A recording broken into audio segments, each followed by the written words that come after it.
Retired Texas A&M University chemistry professor Joseph Nochvari wanted to play the violin as a child, but World War II and the communist takeover of his native Hungary dashed that dream. Now, behind his home, he has a workshop where he makes his own violins, using methods including chemical treatments he thinks were used by the master violin makers in Italy 3 centuries ago.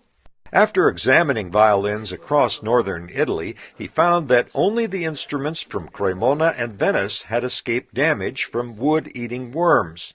My conclusion was that in these 2 cities, someone treated the wood with preservatives. As a chemist, Nochvari was intrigued and began testing various preservatives to see if they affected the sound of violins he made. His breakthrough came after collaborating with colleagues in the geology department at Texas A&M University.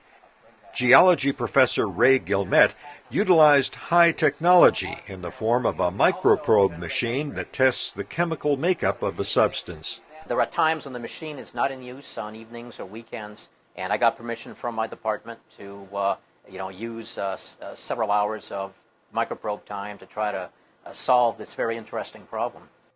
He used tiny fragments of wood removed from Stradivari violins when they were being repaired, burned them to a white ash in a laboratory oven, and then tested the ash with the microprobe. The results showed chemicals such as sulfur, chlorine, and boron were present. These are not present in any of the natural woods, and they show up as very distinct from the natural woods. Such chemicals are commonly used as preservatives, and this bolstered Professor Nochvari's theory that chemical treatments of the wood had inadvertently produced a better instrument. While many musicians welcomed his research, Nochvari says collectors and dealers in antique instruments were not pleased. It's easier to sell a Stradivari violin for $5 million when you say it's a product of some sort of mysterious divine inspiration. While his research has been praised internationally, he says the music world is not so enthused. I could say that with 1 or 2 exceptions, almost the entire industry was very negative, very antagonistic to a scientist wanting to do this kind of research.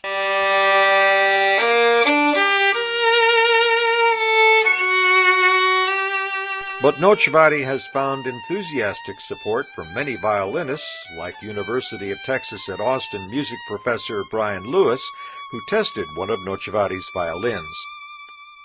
It's got a nice sound. I like it. But Lewis cannot say this new Texas violin is as good as a Stradivarius, simply because an instrument needs to be played for many years to develop its full potential. It would be a really great thing to compare what one of his violins sounds like after 30,000 hours of playing, because all of those Strads have been, quote-unquote, played in. The violins of Joseph Nochvari and other violin makers using his technique may someday attain the excellent tone of the Stradivarius, showing that great music can come from chemistry. Greg Flakus, VOA News, College Station, Texas.